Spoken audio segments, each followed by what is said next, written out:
India, and it's the oldest merchant ship in the world that still sails.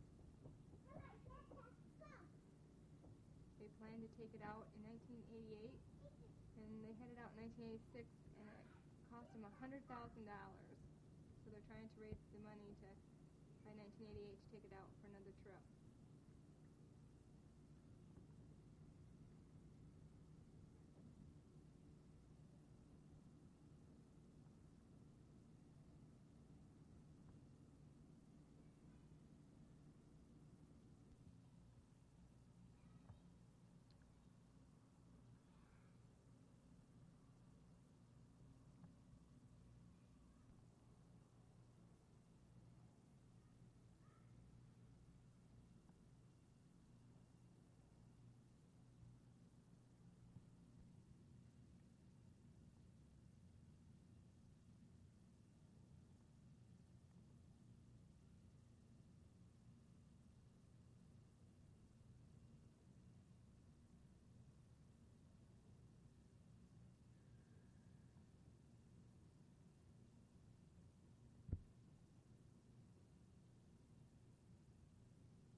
Wow. There's nothing, Randy. Cameron, stop it. Wow.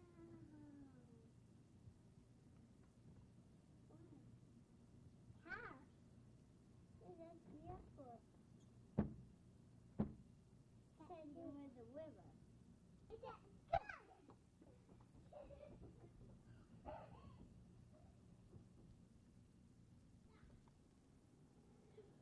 Karen, I said wish there to there. We're on the 14th floor of the Holiday Inn, where we spent the first 2 nights, Saturday and Sunday night.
Measuring about 3 or 4 acres, large open areas that replicate a particular part inside the cave.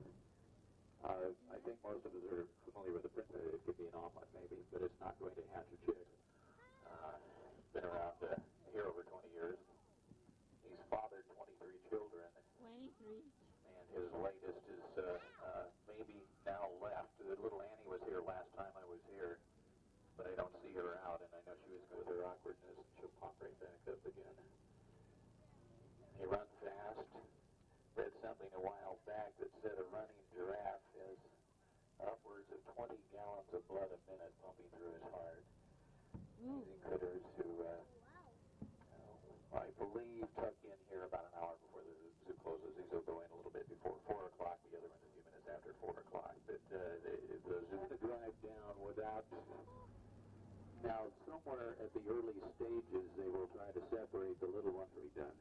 A couple of inches off there at the end. And the horns that are most impressive on the antelope type are a mat called the Great Kudu. It fell over the right side of the road. You maybe tranquilize it, and you might cigar. But they are generally, and we find that animals at the zoo sometimes get a little hyper staying in smaller housing projects, and they need ways to vent their frustrations. And so with some of the animals that like to pound their head into things, it actually feels good if they hit something. We build a little device called a punching bag, and they'll just run back and forth and pop that thing a few times, and that makes me feel a lot better about themselves. Toys are used a lot here at the zoo this year. We do spend a lot of effort here in habitat management. The zoo were being killed by some game thing they were drawing up on the caves in Europe many years ago. And Genghis Khan was right. And then for years they were thought to be extinct. And lo and behold, an engineer about 100 years ago rediscovered them. So we call them Przewalski forests after him. Called themselves Nikolai Przewalski. They've done this for a while, always has, a short period of time. You imagine that bison numbered something like 80 million in the last century at one point, and it took about 75 years to pare those numbers down to something under 1,000. I think he's chasing the plucky right now. Well, the next night. Get into the boat, which they can do. Climb the vines. Was Bill here, but the man working at the zoo popped him with his lunch pail and knocked it back in again. One way to deal with that. He'll call. She's calling for her mate, who apparently Bill hasn't back at the moment. There is a main one in here. She is out on display, though. She's been out virtually every day here in the last month. Look at her. Could be their weighing her right now. 50 pounds, her baby weight. You see her out strolling around. She was last 50 pounds. She was born at about 1 pound. Just imagine what she must have looked like then.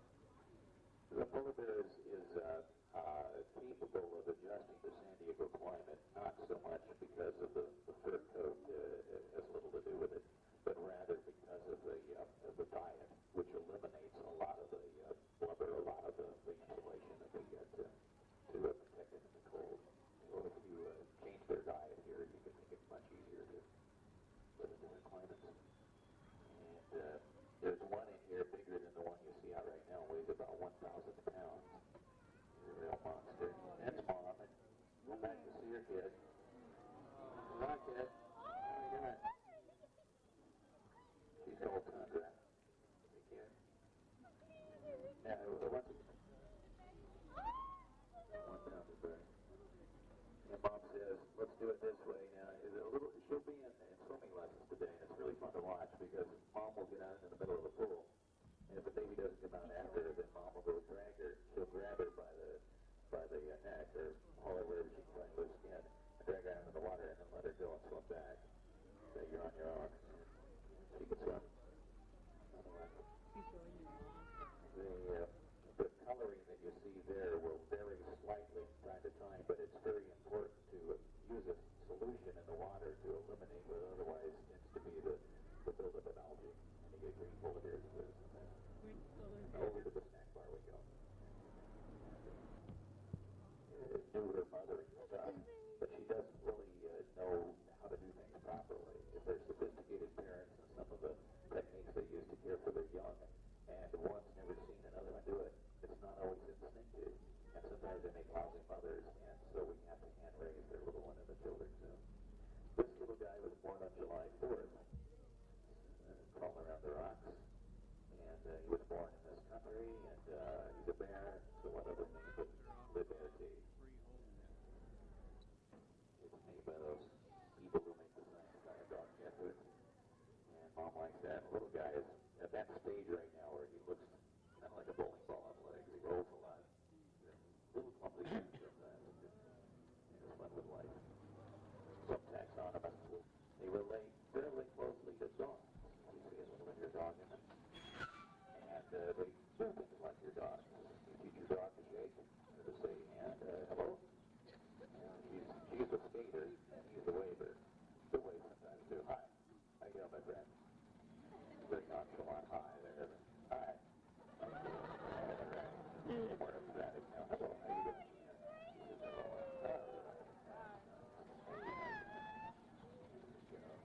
And they will get more polished and add to their repertoire as they get a little bit older. And I think we all have fun with it. And the idea of having animals go through behaviors, as they are called, their tricks, is to stimulate them a little bit, give them something to do. And we have fun along with all the black grizzly. They are a little smaller than their Alaskan counterparts. And there you see a lot of those on the war biscuits all over the ground. And they will climb trees. And that's scary enough. These things will make a semi-permanent housing in trees. They'll make nests. So sun bears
doing real well. Done much less if they are in a roofed area. Hi, guys. Here's the African moving to their cheeks more like the map than the other ears. Conversely, the 80mm ears, almost with that big bend in the corner, look a little bit like India on the map. And here's Lucky scratching her head. Moved in here when she was a little girl of about 1.5 or 2. She's now going to be 50 this year. San Diego a long time. One of the niceties here, having an older zoo is having small time. Oh, he's hitting the wrong part now. Now, their tusks are teeth. They're upper incisors, and they don't show up much on each female. The horn of a rhinoceros, seen him over, is just keratin, no blood vessels or anything inside. And that's the white version of rhinoceros, who again isn't quite as light as he might be otherwise because of his dirt bathing. Black rhinos live across the street, and their shaky situation in this world. There are an estimated 3,800 of them not producing young, and she had a couple of other problems as well, but one of which she was not ovulating. And there is a little device. This again gets back to our bending Mother Nature a little bit. It's called a hormonal pump, and that will stimulate ovulation and help her become a mother. And again, it becomes a bit of an obligation when you are running a zoo to do these sorts of things. One viable female, you want to make sure she's going to have baby because of a blocked blood vessel, and it just left off. Somebody did the ear there.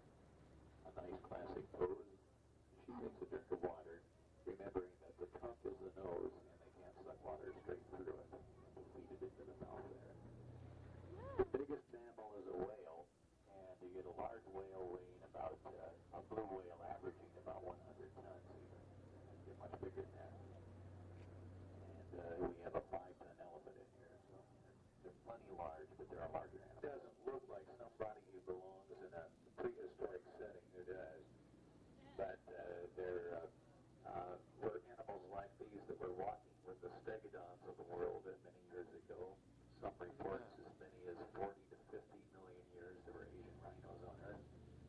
And that's the one version that we have of the moose is in the wild.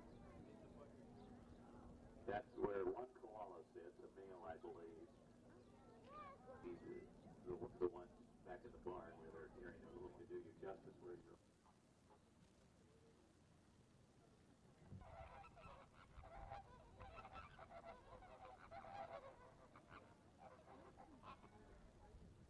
Okay, next song.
Years ago by a Spanish explorer by the name of Juan Cabrillo.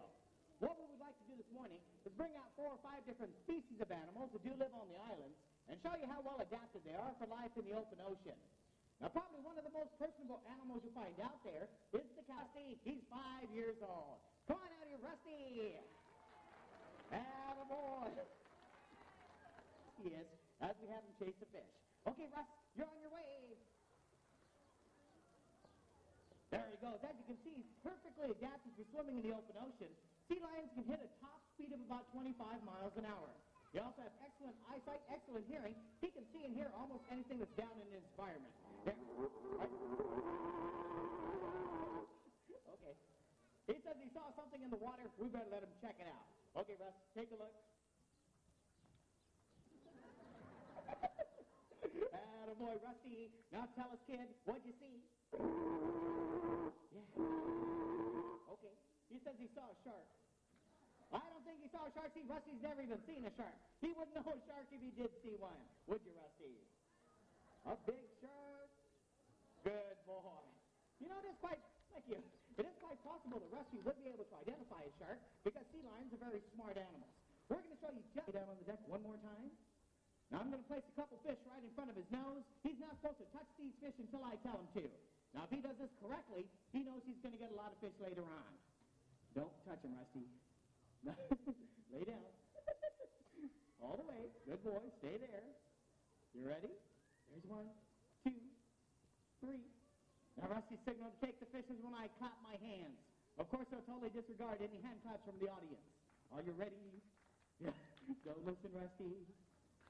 Don't do it. Yep, they're a mean group, Rusty. Okay, on the count of 3. 1, 2, 3. Attaboy, Rusty. Nice job, kid.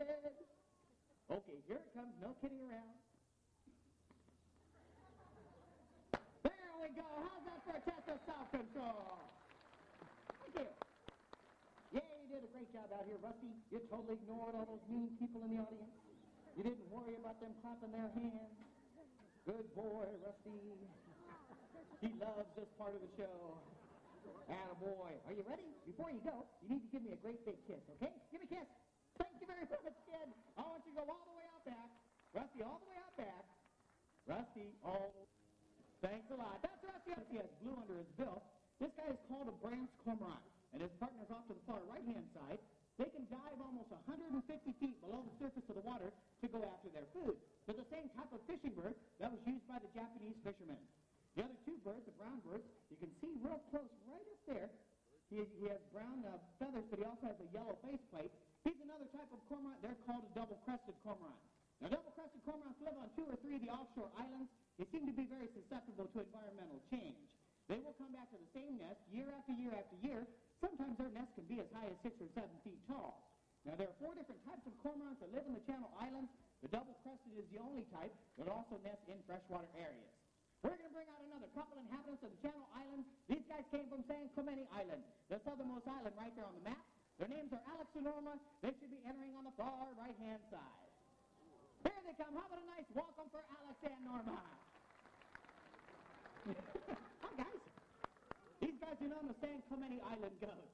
Their ancestors were brought to the island around 150 years ago, and they're the same type of goat that was taken all over the world and used as a food source by Spanish explorers. We brought Alex and Norma here to show you just how sure-footed they are. We're going to have them scale this ledge on the far left-hand side. Nice and easy. Easy. I want you to head right over toward that big tan podium right there in the center. We're going to bring out an old-timer. His name is Mickey. Right now, Mickey's around 20 years old.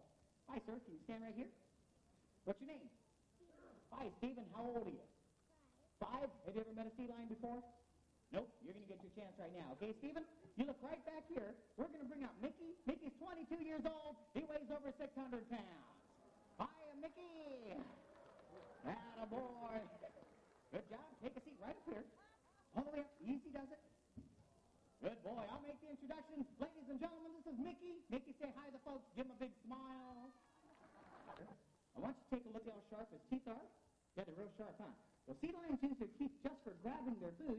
They don't chew their food like you do. In fact, every time a sea lion eats, watch, they try to swallow everything whole just like that. If you look a little bit farther down on his head, Stephen, you see these little ears sticking out? See his ears? Sea lions have the earlobes right there. Now, seals don't have that. They just have a hole leading inside to their inner ear. If you go a little bit farther down, you see these big flippers? Those are called pectoral flippers. Okay, Stephen, hold your right hand up. Spread your fingers real wide so everybody can see them. Very good. If you took an x-ray of Stephen's hand, you'd see those 5 finger bones going down into his hand. Well, Mickey also has 5 finger bones in his front flipper. The only difference is that his are a little bit longer, and they're totally covered by skin and fur. Good boy. Go ahead and put your hand in. We're going to show you just how strong Mickey's front flippers are. Now, remember, he weighs over 650 pounds. You ready, kid? Okay, here we go. You're on. He's going to try to balance all 650 pounds on his 2 front flippers. Hold it, kid. Nice job. Thank you. All right, Stephen, come on over and you can pet Mickey. Just go and rub him down with both hands. keep rubbing him down. Good boy. What's he feel like? He's got nice fur, that's right, and it's real wet, huh? In fact, if you take a look, see all that fur right there on his chest? Now, Mickey's totally covered by fur. All of his fur is about 3/4 of an inch to an inch long. It all points back toward his tail. In fact, Stephen, look up here. See his ears? His ears point back. His whiskers point back. His flippers point back. Everything on a sea lion points backwards, so he's real streamlined, and it makes it real easy for him to swim in the water. Okay, why don't you come right over here? I want you to help me out one more time. I want you to feed him, okay? Just grab this fish and toss it right up there toward his mouth. Ooh, nice shot. Very good. Here's another one. Toss that a little higher. Good boy. This is a mackerel. He likes that one. Good. Yes, here's one more. You're on a roll, Stephen. Here's one more. Attaboy. Here's another one. Here's another one. Yeah, Mickey could do this all day. There's another one. Good boy. One more. Good. One more. Good. One more. Good. One more. Ooh. Nice catch, Mickey. Toss us a little farther. Attaboy. Wipe your hands on your pants. Good boy. It's going to be a long ride home, huh, Stephen? Yeah. You know, you were a great volunteer. Mickey wants to thank you in a real special way, okay? He wants you to come a little bit closer. Stand right there. Turn around, look at everybody. He's going to give you a great big kiss right there on your cheek, okay? Turn around. Come a little bit farther away. Look out there. Are you ready? You are? You ready? Okay, he's ready too. You ready? Here we go, Stephen. Give him a kiss, Mickey. Right there! Nice job, yes, sir. Hey, job. You stay there for just a second. I'm going to send Mickey all the way backstage, okay? Mick, you did a fine job too, kid. I want you to go all the way back and say hi to Laura. She's waiting for you right there. Are you ready? Hit the water, kiddo. Attaboy. See you later. Everybody say goodbye to Mickey. A great volunteer for helping us out. We want to give you this certificate. Now, if you turn it in at the ice cream stand at the top of the hill, they'll give you one of those big waffle ice cream cones, okay? He did a super job. How about a hand for our volunteer? Thanks, Stephen. Yeah, don't worry about that kiss. It'll wash off in about a week, okay? You know, quite often people do ask us, can California sea lions go on the left-hand side? Wendy's around 11 years old. Mac right here closer to me is around 18. You know, out in the Channel Islands, because of all the ocean currents, there might be a lot of different things floating in the water. He's around quite a bit longer. He's around 18 years old. He'll try to do anything he can to try to make Wendy look bad. In fact, we're going to have Mac try to balance this fisherman's float. You might find this float in the water because there's still commercial fishing going on outside the boundaries of the national park. Mac, all the way down here. Attaboy, you have to balance this on your nose. Ooh, good job. Okay, you're on your way. Now, as Mac balances the float, watch how he uses his whiskers. He'll spray those whiskers straight up, so if the float goes to one side, he can sense that, and nice job. Show us where it goes. Put it in the box. Attaboy, Mac. And take a bow, kid. Good boy. Thank you. You know, there are about 100,000 California sea lions located in and around the Channel Islands. People ask us all the time, how do these guys tell each other apart? They have a number of different ways to identify each other. One way is by sound, because each California sea lion does have a different voice. Right, Matt? Thank you, Matt. That's one way they communicate. Another way is by touch. They'll swim right up and they'll touch each other just like this. Now, we're not sure whether they're tasting each other, checking out the shape of the nose, or smelling each other, but it is an effective way for them to tell each other apart. Good job. You know, probably the most important body part on the California sea lion are those broad pectoral flippers, those front flippers. As you can see, they're very broad, and this is what actually gives them the power and speed to chase down the fish that they eat on a daily basis. We're going to show you just how strong they are one more time with the help of Mac and Wendy. Okay, boys, all the way up in the double handstand. Good job. Thank you. You know, sea lions do live in a very hostile environment. They are prey to a number of different types of predators like sharks and killer whales.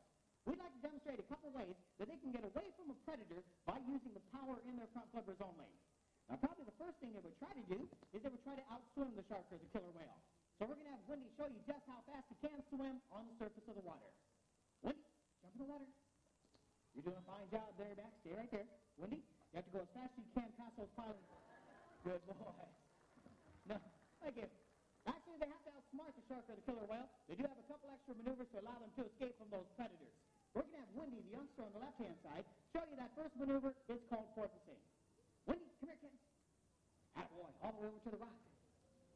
Get all the way up there. Good boy, get rid of that bird. Try it again. Okay. Now in porpoising, Wendy's going to try to do a series of jumps. Now if he were being chased by a shark and he jumped clear of the water, he would actually disappear from the shark's view for just a couple seconds. That might be enough to save his life. Okay, Wendy, 3 jumps. First up is right here in front of me. On your mark. Get that. Go. He's on his way. There's number 1. Very good. 2, 1 more. Nice job there. Wendy, take a save. Thank you. Now, if that simple maneuver is not enough to allow the sea lion to escape from a predator, we're going to have both Mac and Wendy show you one more that just might do it. It's called a backflip. It will show you the fantastic upper body strength of the California sea lion and just how maneuverable they are. Mac, come here, kid. You head all the way over to the rock. Now, normally this behavior would be performed underwater. We've trained both Mac and Wendy to do it above the surface so you can see it too. Mac, you stay there for just a second. Stay there. Wendy, all the way over to the dock. Wait. Louder than that. Are you ready? Good boy. Here you go, kid. Okay. Wait, Mac, tail up. Wendy, go. They're on their way. They're throwing the balls. Now the backflip. Nice job. Yes, sir. Thank you. Thank you very much. Now, you can be sure that if you've seen a California sea lion swimming in the water, they have also seen you. Take a seat there, Mac. Wendy, come on over again. Wendy's going to show you what you guys look like to them when you're swimming at the beach. Hit it, Wendy. Attaboy. Folks, you've been a great audience. On behalf of Trainer Laura Deal and myself, we'd like to have Mac and Wendy come all the way up and give everyone a great big wave goodbye. Good boy. Okay, take a seat. The last thing I want you guys to do is go all the way out back and say hi to Laura. Good boy, Wendy. Mac, you're not doing it. Front. Front.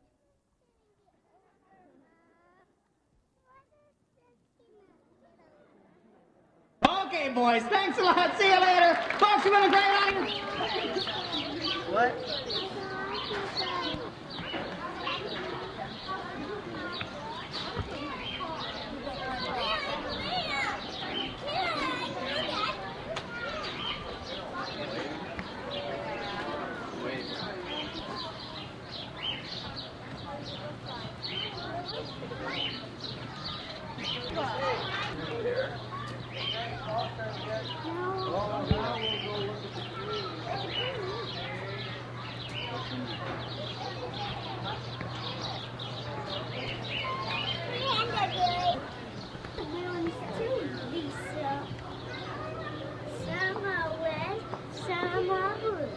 You guys see the baby net birds in the nest?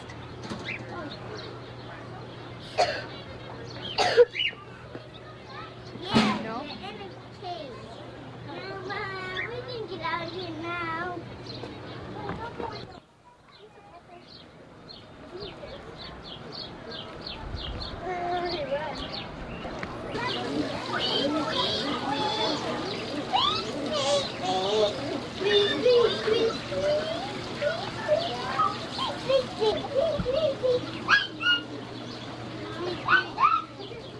I'm gonna feed them.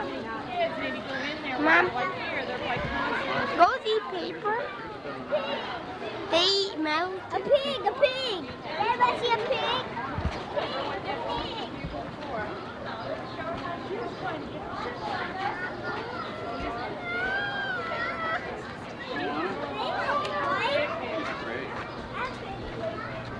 I'll get her tongue dirty, I guess.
Okay, Leach, you're next.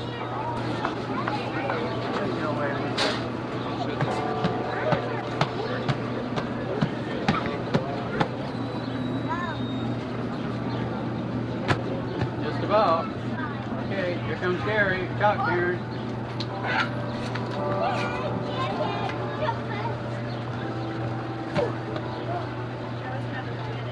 Pretty good.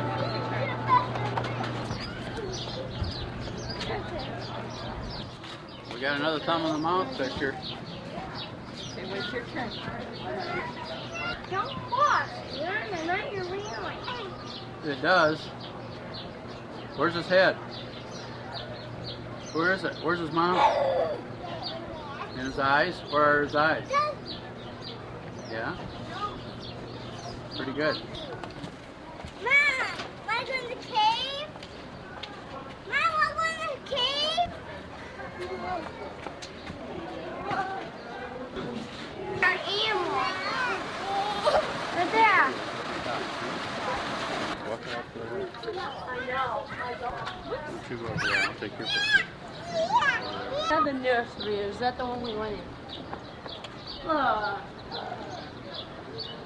Hi, Karen. Hello, Gary. Are you enjoying the zoo today? Huh? You sure have big arms.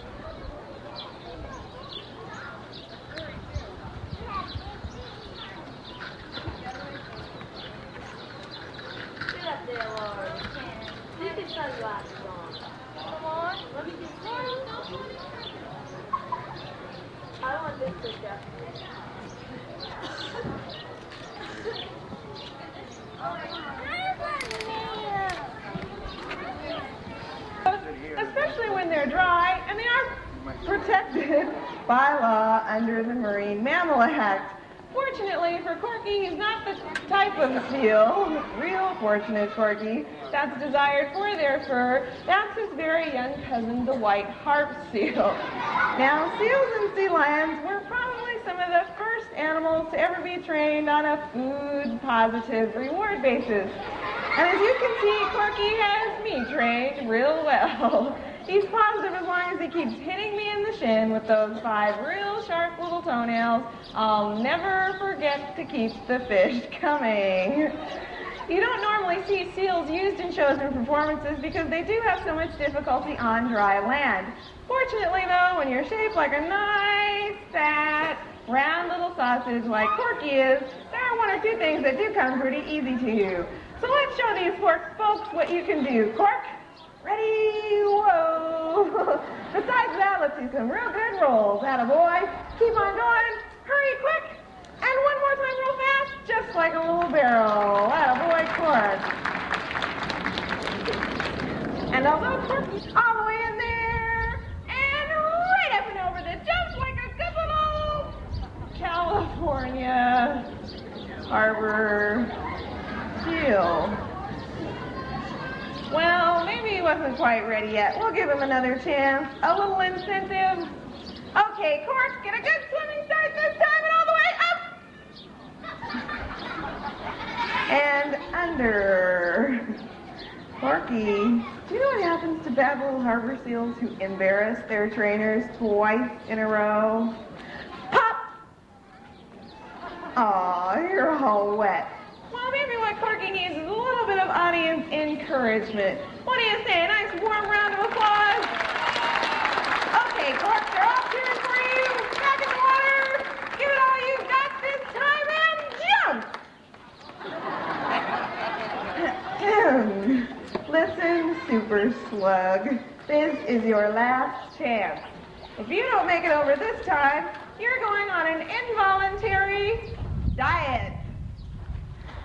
Works every time.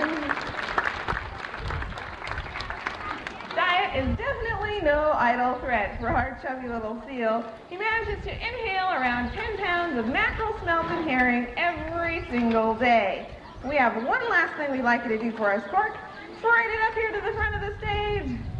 Hop up on your block and give all these nice, friendly people a real good wave. Goodbye. How about everybody on the other side? There you go. Well, we think Corky is one very super and special little seal. And because of that, we're going to maneuver him off to the back of the stage right now so we can introduce the way Arusha sauntered out here finally. They can actually even go from 0 to 45 in just 2 seconds. They aren't marathon runners, however, but merely sprinters, so the cheetah can only maintain that tremendous racing pace for about 1/4 of a mile. The cheetah is a member of the large cat family, but unlike some of the other ferocious felines, he doesn't have those strong muscular forequarters or the sharp retractable claws. So although Arusha definitely won't be climbing any trees, he uses his blunt, permanently unsheathed claws to help him get up to those 70-mile-an-hour speeds. The cheetah is also much more mellow and docile than any of the other large cats.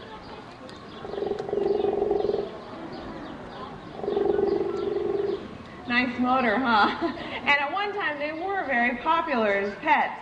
That, unfortunately, in combination with the demand for their beautifully spotted coat, has made them a highly endangered species. We have a very successful cheetah breeding program at our wild, and she's a real special dog. Anna here has the dubious distinction of being the only domestic dog at the San Diego Zoo. She's Arusha's big sister and constant companion, and believe it or not, this little 65-pound golden retriever is the boss over that big 120-pound cat. And just like all big sisters, Anna's favorite pastime is bossing her little brother around. She's found a very effective way of doing that. If Arusha has something that Anna wants, or is doing something he's not supposed to, she's quite like this one. We hope you've learned a little bit about the importance of animal preservation and conservation.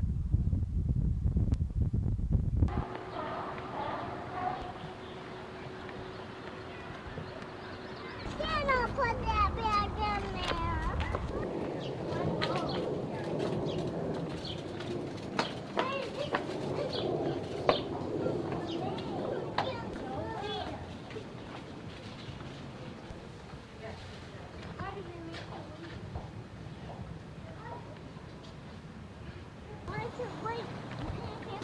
Flowers. You saw them before. No, Lilia.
change.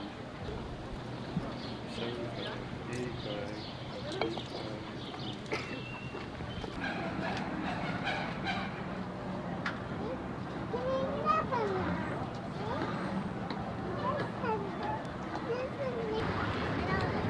Lisa, come here. That's where Stu and I went. Are these even good anymore? Huh? No. Canceled now.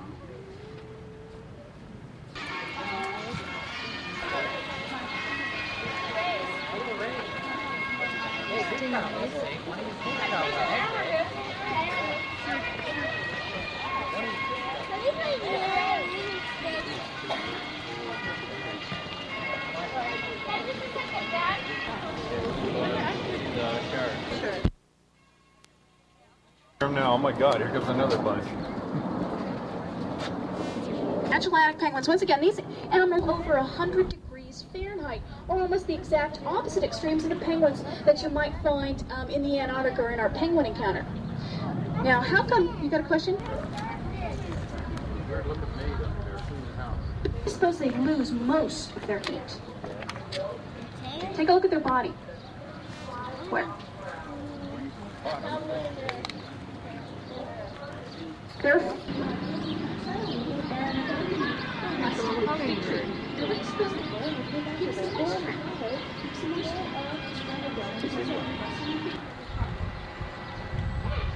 Now, if you take a look at the beaks, looks pretty strong, looks pretty powerful. They've been known to crack open small coconut shells with their beaks.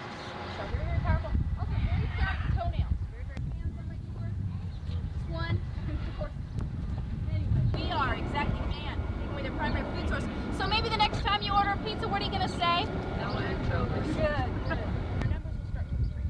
But anyway, that's some of the research that we're doing back here with the Humboldt.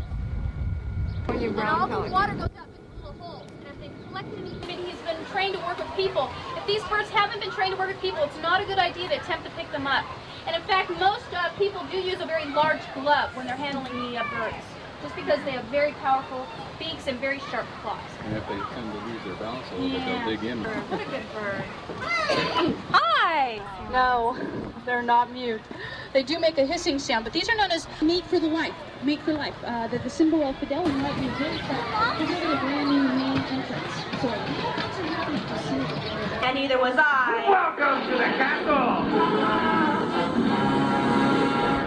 You, County, and this here's my good buddy Clyde. We're here to read his Uncle Schmedley's will. So tell me, Butler, where is it? Why, you'll find that will's been safely locked away in that safe over there for safekeeping. Ooh, sounds safe, but it's locked. Got it, Dan? Oh, Butler, you've got roaches. Sheriff, that's not a roach. That's an otter. Otter, huh? Otter than what? Let's see what he has. Butler, let's get down to business and read this. Not so fast, Sheriff. Why, I'm taking all day to prepare one of my world-famous gourmet meals. Line them all up even, Stephen, okay? Okay, so here's one for Clyde and one for Seymour. Don't you touch that, Seymour. Thank you. Too late to move now. It's anywhere. Uncle Schmedley, is it really you? That's him, all right. Hey, everybody. Uncle Schmedley's not dead. He's alive. Schmedley's alive, alive, alive, alive. There's a feeling you get inside when you are near him. His majesty and awesomeness may take you by surprise. But there's things that he shares with us. It all begins with just a touch. You have to reach inside for what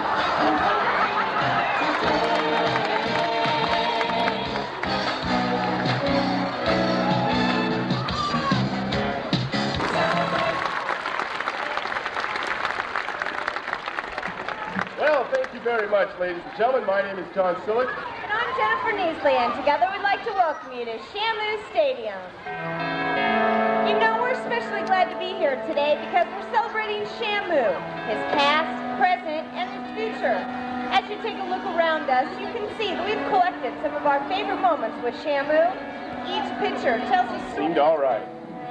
So he decided to take it one step further. And through trust, patience, and understanding, our relationship with Shamu developed further than we ever thought possible. But this was still just the beginning. And we were going to stay with Shamu no matter where he led us. It's a fact, and it's now, it's a revelation.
Enjoy having an audience.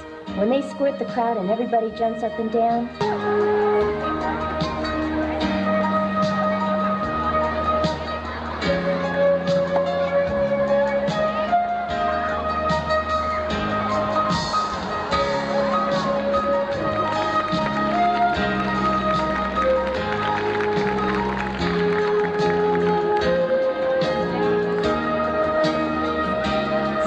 Ask us if our job is dangerous. Well, it could be, if we weren't always aware of Shamu's size and strength. You have to respect that.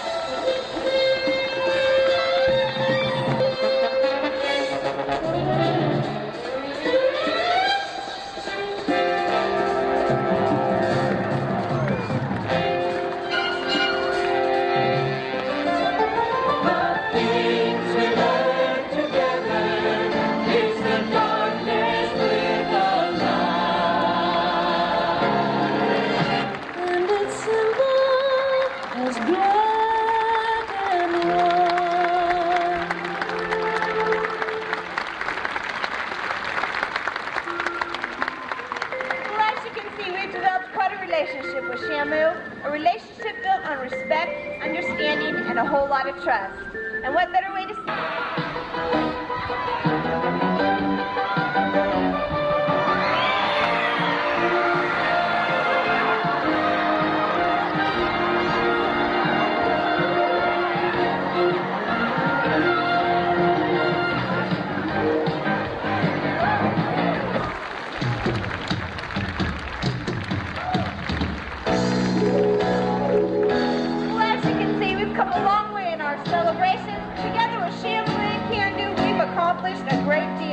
but as far as we're concerned, it's only the tip of the iceberg. Who knows what's secrets we'll share with our tour route in the months and years to come.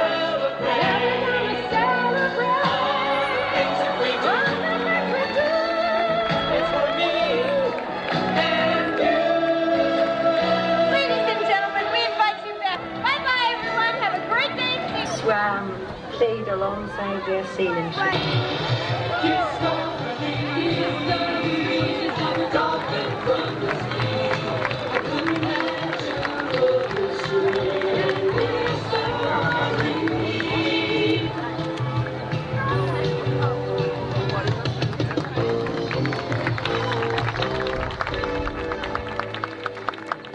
Thank you very much, ladies and gentlemen, and welcome to the beautiful Dolphin Lagoon. Now, how many of you have seen animals like these before?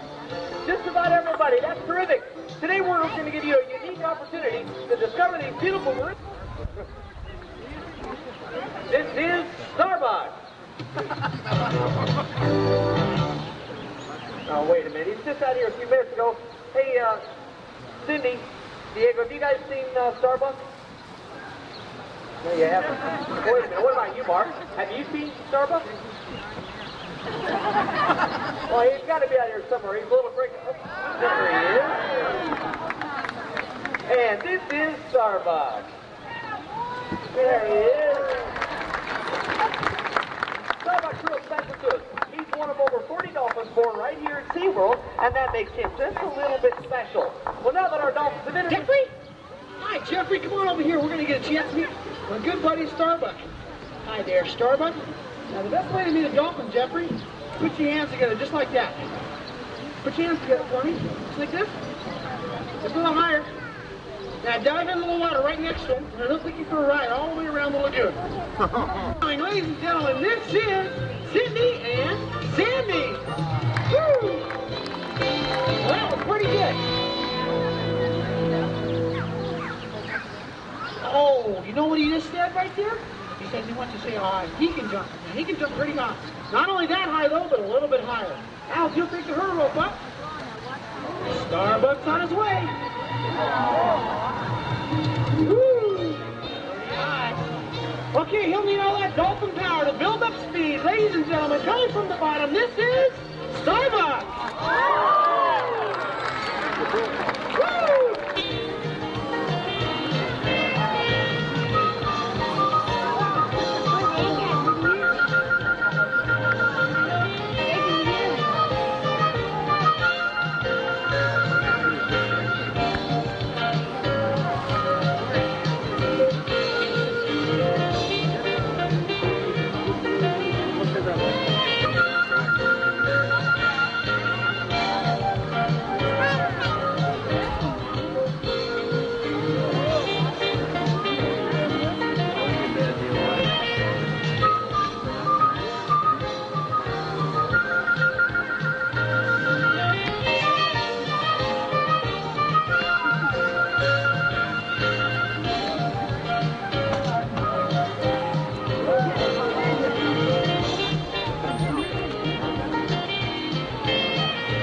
ladies and gentlemen, as you can see, interacting with our animals can be a challenging and very rewarding career. And we're often asked, what's it like to interact with our animals?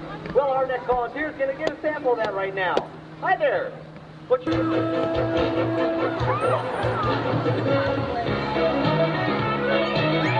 wait a minute. It's not going to do you any good to argue with him. How about this, Stacy? Why don't you go and bring the down back here and go ahead and give him some reinforcements. There. There you go. And Stacy, if you point to the island over here, you're thinking, we'll go ahead and relax it out there. Don't. There you go. Stacy, why don't you make a bridge to the island? Just go ahead and start swimming. There you go, Stacy, and I think they're going to help you out after all. Ladies and gentlemen, that's not a member of our audience. That's SeaWorld's own Stacy Cameron.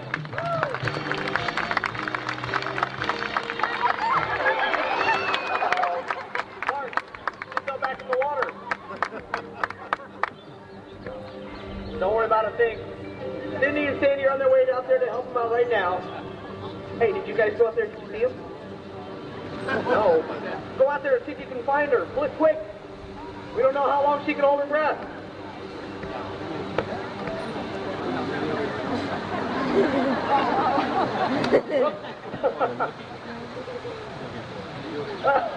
Ladies and gentlemen, if you may have guessed right now, we're going to go ahead and we're going to try that one more time, I believe.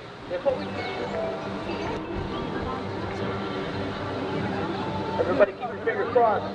Can you cross your fingers? Here we go. Focus your eyeballs right there in front of that island. And there she is.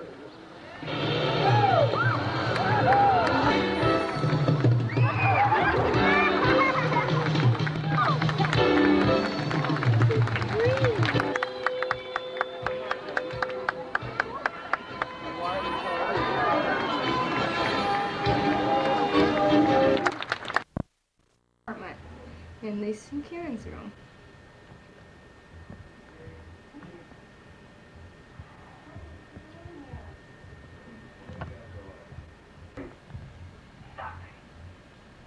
Big guess.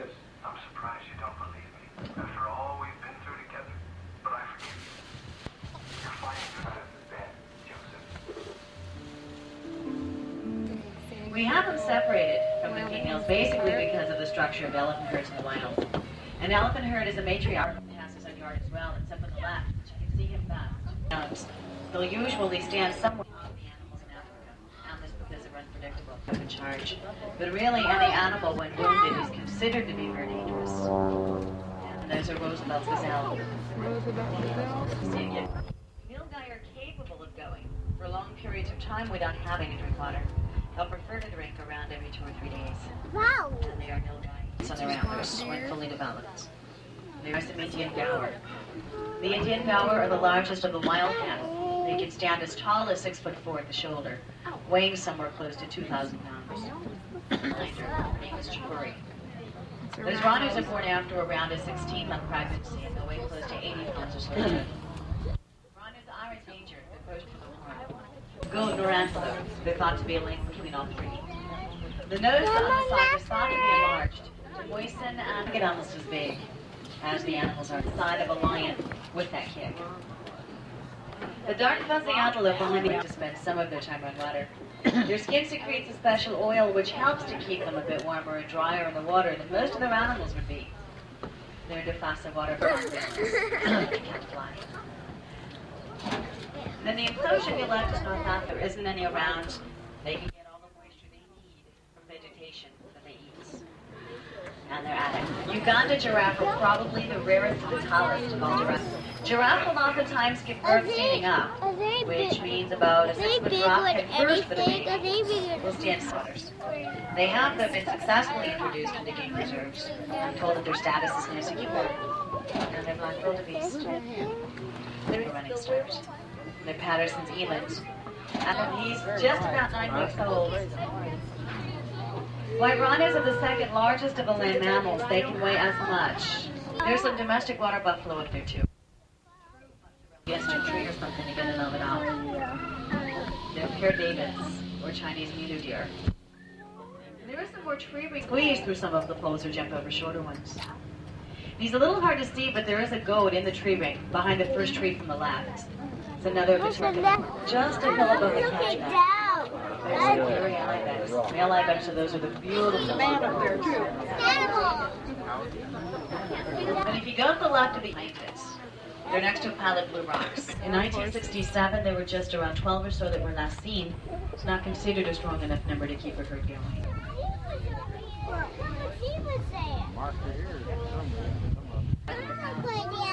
Runners have to rely mostly on their senses of hearing and smell because their sight is very poor. They can't see clearly past around 20 feet or so in front of them. Giraffes have the same number. They're natural pacers. When they walk, both legs on the same side move at the same time. And they are feeding from trees which were put in the enclosure especially for them. The keepers hang acacia branches from them. In the baskets, they'll put alfalfa. Both have tongues which will get close to a foot and a half long. The tongues are prehensile, which means grasping. What kind of an animal Linus is? I'll give you some hints. Yes, it's a kinkajou, and that's a relative of the raccoon family. It comes from the rainforests in South America and Mexico. And we don't think Linus came all the way to visit us in San Diego from Mexico or South America. We assume he was being kept as a pet. And that is extremely illegal. And whoever had him apparently knew that, because when livestock would use our arms if we were walking across a tightrope. We're going to have him walk across again. We're also going to have him hang to demonstrate the ability in that tail, the great muscle control. He'll use that in case there's a piece of fruit that's just a little out of his reach. He's going to stretch down and grab it. Now Linus is going to go back across that rope a little bit more like you and I would, most definitely the easier way underneath. Now, the other nickname I had mentioned was the honey bear. Linus could have gotten that nickname from that beautiful honey-colored coat, but actually there's another reason. The kinkajou has a sweet tooth, and one of his very favorite treats is honey. So nature's equipped Linus with a 3-inch long tongue, and that helps him to excavate all the honey he could possibly want out of a honeycomb. So you can see how Afrikaans word that means mongoose. Now, the Afrikaans have given her a nickname, and that is sticktail, and I'm sure later on she'll demonstrate that for you. She'll use her tail like a kickstand to help her stand up. Now, most mongoose are extremely solid of its territory. Probably wouldn't have much luck. It'd probably end up being a very quick dinner meal. The antelope found in the Sahara Desert of Africa. Now, what this animal is noted for? Their ability to go their entire life without drinking any water whatsoever. Now, the moisture that they do get is from the plants they eat, succulent plants, plants that would contain a lot of water. Now, they also have the ability to conserve water throughout their bodies. They have specialized kidneys that reabsorb the water back into their bloodstream from their waste products. That long nose of his has membranes in it, so when he exhales, it absorbs the moisture that way. And his body temperature is 100 degrees, and he can raise it 6 degrees higher before he...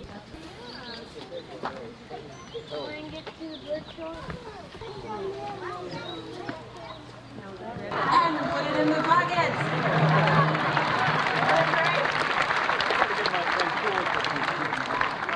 You're all smiling. Can you see the potential of this? Thank you very much. Pardon me?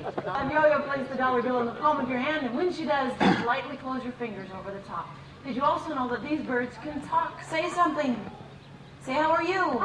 I'm fine. Take her out once again. Now, Yo-Yo. They also eat carrion the same way that vultures do. Birds that eat carrion tend to have a lot less fun by nature tends to... Last years, we've been working very hard with Maxwell, training him on the positive reward system, as we do with all of our birds. We'll demonstrate right now how that works. Maxwell comes down to me, receive the reward because he did that correctly. I send him down to Sunny. I'm helping him now. I'm pointing down there. In fact, I'll walk down there with him right now. Come on, Max. Good boy. This is encouragement. Thanks. And then Sunny will reward him because he did that correctly. Now, upon rewarding him, Sunny will give him a little encouragement. Send him right back down to me. Good boy. And he dashes down here. Receives a reward because he did this correctly. Anyway, we've been doing this with Maxwell for 6 years. And in 6 years, this is all we've been able to teach Maxwell to do. But isn't he beautiful? We love him. He does a fantastic job of it, whatever it is. Work out the rough edges of this routine. He came from a little green egg, sort of looked like a Haas avocado, same size, same texture, but she couldn't make any guacamole out of it. She weighs 9 pounds and her wingspan is over 6 feet. Now, eagles are very beneficial in the wild, of course, as are all birds of prey. They eat many small rodents such as rats, mice, squirrels, gophers, and even snakes. And they're not above eating carrion either, so that does help keep the environment cleaned up for everyone in that respect. It's very unfortunate, but researchers have found that of all birds of prey hatched each year, about 70% will not make it to 1 year of age. That's partially due to natural causes, but it's mostly due to man's encroachment, loss of the bird's natural habitat, and also due to the mere fact that so many of these beautiful birds are shot each year. So that's either by someone that wants to take a closer look at that particular bird, or just by someone who wants something to shoot at. Eagles also mate for life in the wild, so it's very important that we learn to live with these birds around us. We feel sure that by bringing these birds before you, showing you how truly magnificent they are, telling you how beneficial they can be, you'll gain a little greater knowledge and thus have a greater respect for all of the birds around you. Once again, that's Diana, Golden Eagle. Ladies and gentlemen, a nice round of applause for all of our fine tennis performers. Their trainers, Ronnie Hendrick up top, our great volunteer down below, Sonny Black, and Roy Todd. On behalf of all of us here at the Free Flight Bird Show, thanks so much for watching. You guys did a great crowd. Enjoy your day here at the park. Thanks. Were you guys enjoying California? Huh? What did we just see? A bird show. Yeah? Did the one bird fly through the hoops? Yeah, it was a white bird. Yeah? And one bird was called Golden Eagle. Oh, really? Yeah. Was he pretty? I like that bird. Huh? I like that bird. Where'd you get your hat? Yeah?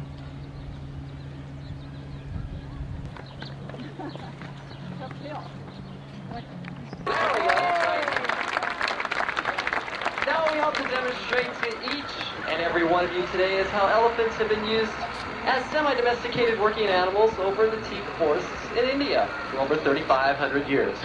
Now the main job over there is working with logs. The simplest way elephants work with logs is ropes are attached and they drag them out just as they should did in the beginning. And still another way they work with logs is ropes are attached and they pick them up in their mouths. Good job, girls. All right, let's hear it for them. Yeah. Now our elephants here at the park are very, very sensitive. Elongation of their upper lip and nose. And it has over 40,000 muscles and tendons in it. And as you can see, Nita and Carol, no problem picking up these logs, putting them in there. Good job, girls. All right. Now we're going to send Carol and Pat off, but we're going to keep Nita and Jean down there and use her trunk. Jean's going to sit up top and give her vocal commands along with foot commands. Our elephants here at the park know about 30 to 35 different vocal commands. And they can do things from stand up on their hind legs. They can dance really well. And they can get right down there and push, which is something that Nita is going to do for us right now. Not to worry though, Nita has a very strong back. And the whole time, Jean, the mahout up top, is giving her the instructions on what to do.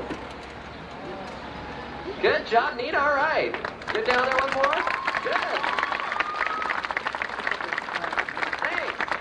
And now that Nita's got this log lined all the way up like the way she wants it, she's going to do something that comes very natural to elephants, and that's just rolling and kicking. Now you can see where these animals are an advantage in the wild working. They can get into very tight places where heavy machinery ordinarily couldn't get into. Oh boy, uh-oh. Come on, make some noise out there, guys.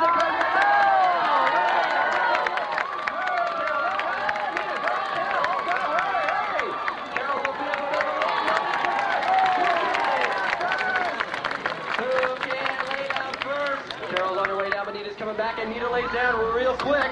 It's this. Whoa! Oh, it's in! Yay!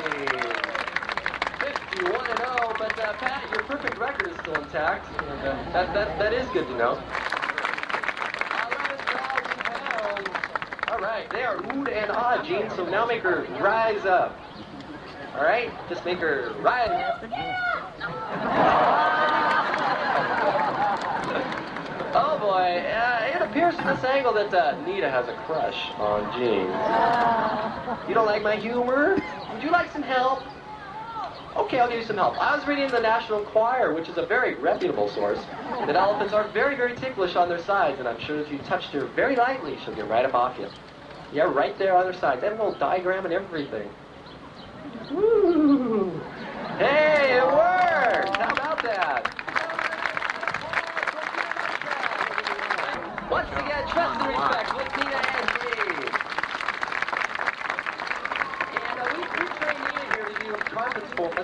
convenient, shakes them all 100 times. What's that? There we go. Send those guys off. And now we'll bring back Seattle. How about that? They have a trade school up there or something like that.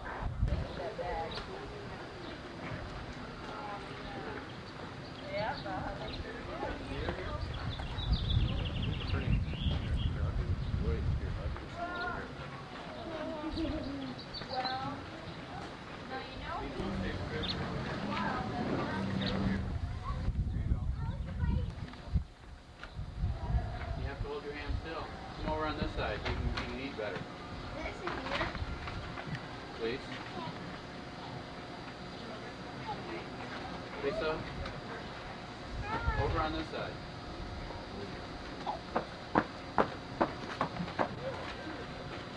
Okay, now hold your hand still. Well, he's a nice deer. All you'll feel is his tongue on your hand. That's all. There you go. Lick it off.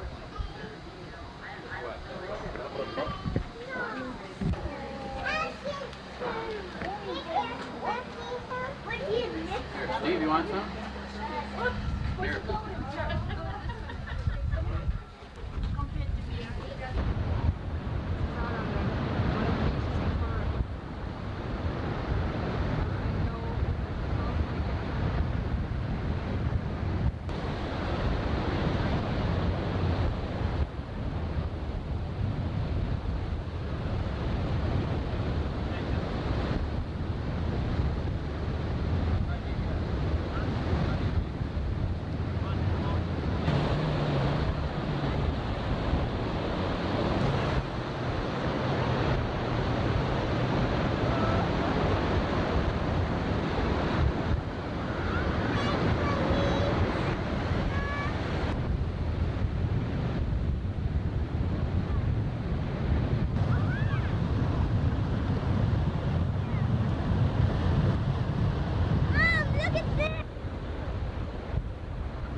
Hey Steven, how many shells do you have?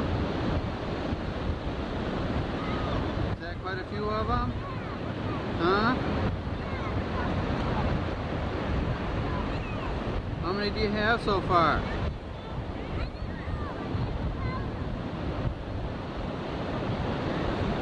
We're on Coronado Beach near San Diego.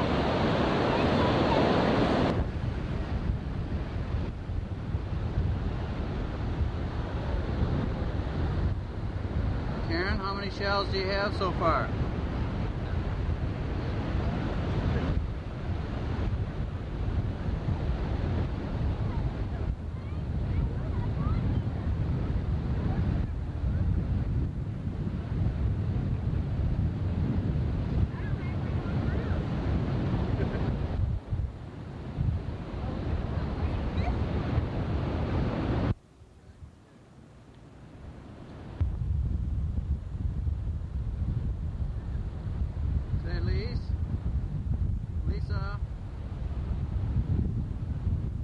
Lisa, what are you doing? What are you doing, Lise?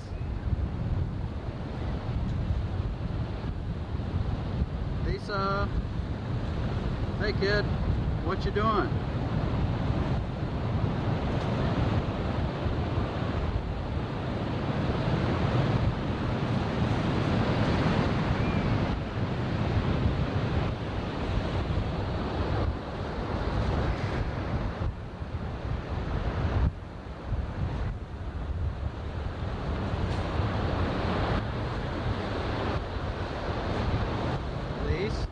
Lisa,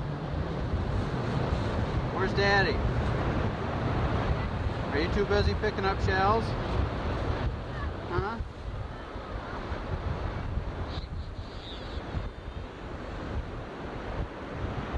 How you doing, kid?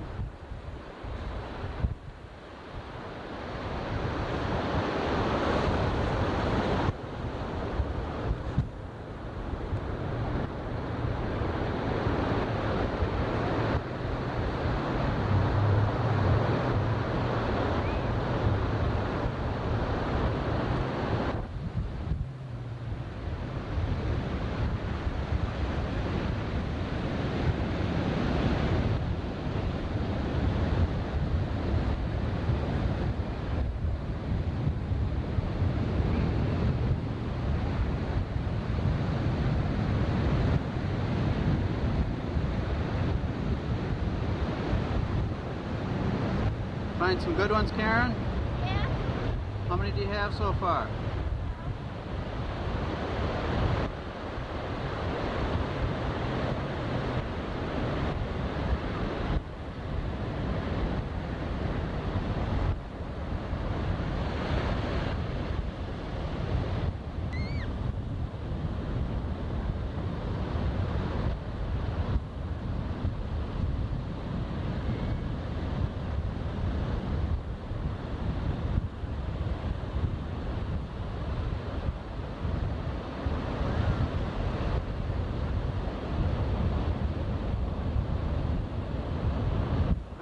Steve.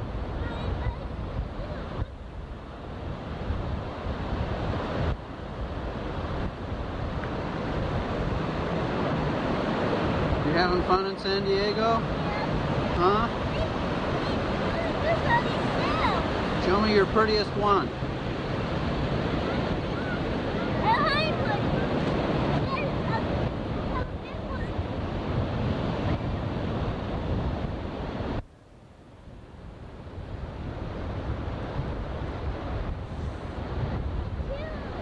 Pretty one? Yeah? Is that the prettiest one so far? Show me your prettiest one.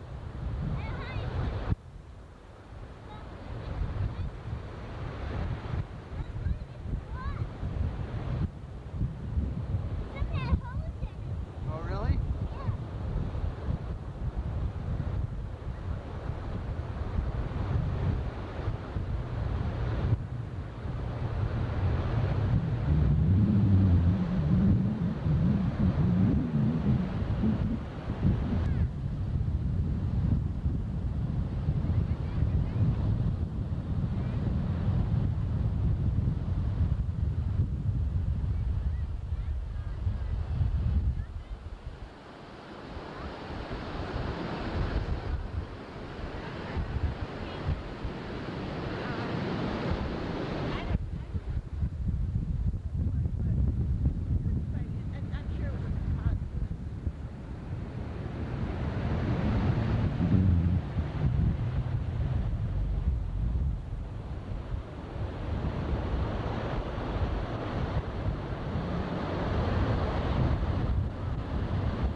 Gary, how you doing?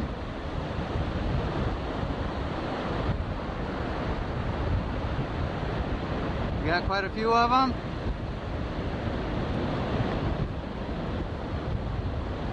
Gary, show me your best one. That's your best one?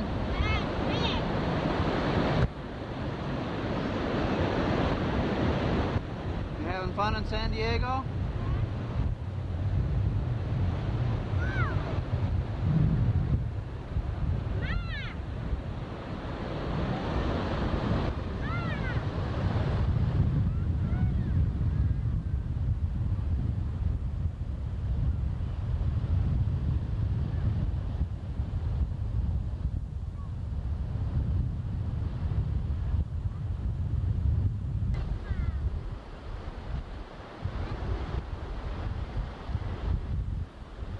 What are you doing, Mom?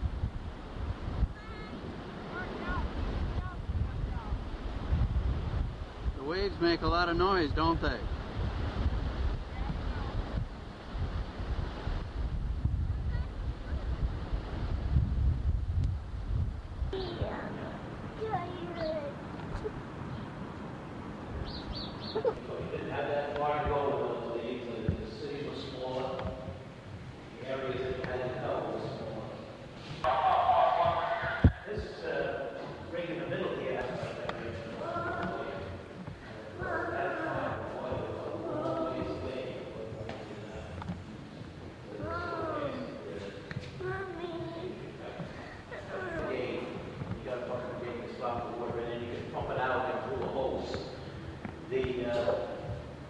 Ones over there and the one right in front here had a what is called a elephant sprinkler. They had many different kinds. They had some that was in the bottom side where there was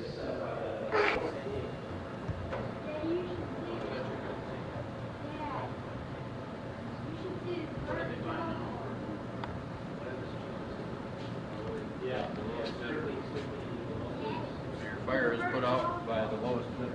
yeah. It's kind of just